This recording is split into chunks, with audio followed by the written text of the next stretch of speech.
With this guide, you can easily beat the new raid in Black Clover Mobile. And this is the new raid right here where you can get these coins as rewards. And very much just like the actual Battle Gigas raid, it is also split into 6 total parts, where each part will have its own difficulty and its own CC requirement. And once you beat these stages, you'll earn these coins, which you can then go ahead and spend in the exchange center. So out of all of these items right here, which ones are the ones for you to buy? Well, starting off, the very best thing that you can actually get is going to be the SSR skill enhancement page. As just like the Battle Gigas shop, you're able to buy a dupe stone for a character. This basically is the exact same thing, but with a skill page. So for example, a very popular skill page is Pride of the Wizard King, which is Julius' skill page. By getting that extra free dupe, you'd then be able to get this thing all the way up to level 2. And then afterwards, I would recommend all of the different skill enhancement materials, like the Shard of Will, Crystal of Will, and also the Fragment of Will, as these are very difficult materials to get, so you're going to want these next. And then after that, we're left with some food, some money, and also stamina. Honestly, the food and also the money you can just completely leave and then spend the rest on daily stamina. But before you do actually buy any of this daily stamina, make sure you definitely at least get your SSR skill page enhancement page before you actually buy anything else, as you want to make sure you can get this guaranteed before you buy anything else, as this is way more valuable and way rarer than anything else in the shop. So in order for you to actually guarantee the SSR skill page dupe, you're going to probably want to be beating around part 4 relatively consistently every day, as you can get 28 to 30 raid coins every time you complete this stage. And the recommended power is 180,000, although you can definitely beat it whilst under it, that's for sure. Although I think if you can beat part 3 as well, I think you might just be able to get enough, as if you're beating part 3 every day, and obviously if you've collected all the first time clear bonus rewards from part 1, part 2, and also part 3, you might actually be able to get enough towards the end of the event. But just to be safe, I definitely recommend trying to beat part 4 if you can, but if you can't, then don't worry, part 3 will maybe just enough. So next up, let's go over actually what these bosses are and how you can actually beat them with the right teams. So this boss is split into 2 phases, just like the Battle Gigas boss, and in the first phase and also in the second phase, these bosses really aren't anything too special. The only thing that's really unique about them is their passive, which basically says whenever they take damage, they'll then change their typing from the red to then the blue, then the green, etc. And that's pretty much it. That's all that's really unique about them. They're immune to stuns, they have lifesteal, defense penetration, whatever, and they have like a bunch of damage over time effects. There's really nothing too crazy about these snakes that it really makes you need to have a specific team composition. But phase 2 is a little bit trickier, as on its skill 1, it can give your whole team a reduced speed debuff as well as also giving itself a pretty high level of damage reduction whilst increasing its own speed, and also being able to give itself debuff immunity as well, which is definitely going to make phase 2 a lot harder than phase 1. As my team for phase 1 is really nothing too special, as essentially the plan with this team is to completely debuff the boss with Lotus's ultimate to get the speed reductions, whilst using Finral and also Vengeance to keep my speed buffs up to allow Julius and also Lotus to keep reducing the snake boss's mobility, so it really just can't have a turn at all. But in order for me to actually make this consistent and actually easy to do, I'm going to need his skill page, as his skill page will inflict mobility depletion, which is really useful against any single target boss, as you can just completely deplete their stamina or mobility gauge, so then they just won't be able to move at all. But if you really can't achieve this, then I definitely recommend bringing characters that will help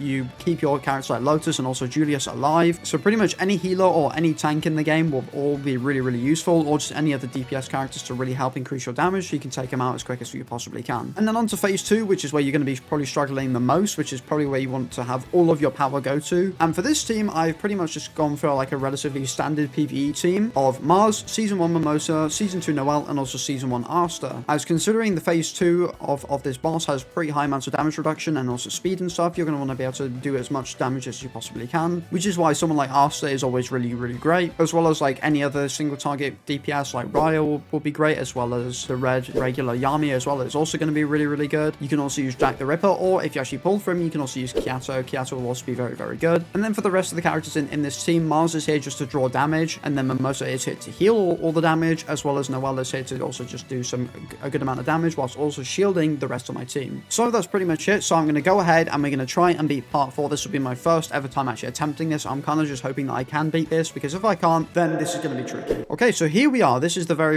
first stage, and the reason why Finral is so good, because increasing our own speed whilst also decreasing the boss's speed, as well as a bunch of other things, is really good. And the reason we have Vengeance here is because his combined attack is going to be able to allow Julius to ignore 40% of the snake's defense, so then just do a little bit of extra bonus damage. And then alongside Julius's skill 2, we can go ahead and completely deplete his mobility. And then this is where like the actual somewhat sort of a luck element has to come into this, because basically what I've got to do now is actually be able to land the speed reduction. So can we land it? No, we cannot. Alright, so after definitely way too many tries, guys, I finally landed the 50-50 with Lotus. It definitely took over 10 tries to land a 50% chance, but you know, it is what it is. So at this point, this is where Julius really comes in handy, as his skill 2, being able to apply that mobility depletion, is honestly key, because as you'll see right here, boom, say goodbye to all of your mobility. And then what we can also do is use Finral with his skill page to then also have a chance of increasing our own mobility whilst increasing our damage at the very same time. And then we can go ahead and use stuff like Vengeance's combined attack to get the defense penetration to do some decent damage, 61k as you can see. Then basically the plan is to try and land the reduced mobilities with Lotus's skill 1, and then basically just keep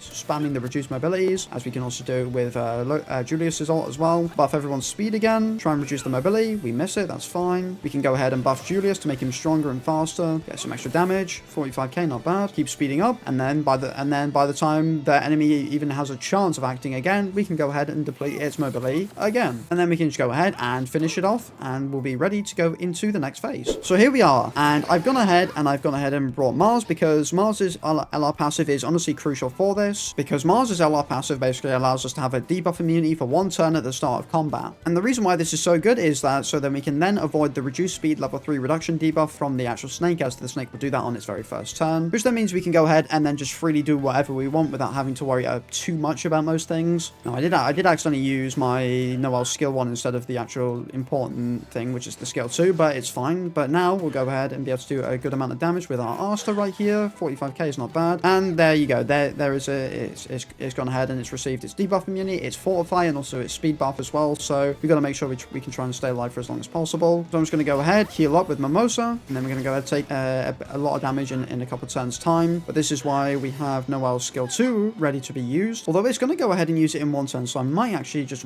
wait a turn, because it's not going to do anything. But then that's only if my Noelle can actually act before it takes its 2nd turn, because it will lose its speed buff anyway. So I think I should actually be okay. So go ahead, use Noelle's ult, get some okay-ish damage. It's not really that great, to be honest. We can go ahead, just try and taunt it, just in case it's going to use anything that's single target based. And yeah, so we should be ready to go. Never mind. But it's fine. It doesn't really do too much damage anyway, so we're kind of chilling. And as you can see, Asta is great because he's got a bunch of different bonuses against bosses in terms of damage bonuses. Just keep trying to taunt it, just in case it's got any single target damage that we need to worry about, which it doesn't. And as you can see, we take 0 damage. And we can just go ahead, keep healing. Now we do actually have the speed reduction this time. Here's the ultimate. We'll live it very comfortably. As you can see, everyone still has a barrier very easily. And it's got speed buffs again. That's fine. Go ahead, use Asta skill 2, get the increased mobility, and we just keep going. And that's literally it. So there you have it. That is part 4 cleared. Relatively easy, actually, when you look at it. You just got to have the right team comp and just the right characters ready to be used, and you'll be set to go. So there you have it. That is a complete guide for the brand new Snake Raid boss in Black Clover Mobile. All you need to be able to do is beat part 4, and then you should be ready to go in terms of getting the skill page dupe. And if you enjoyed this video, don't forget to like and subscribe, and leave a comment down below whether it helped you or not, and I'll see you in the next video.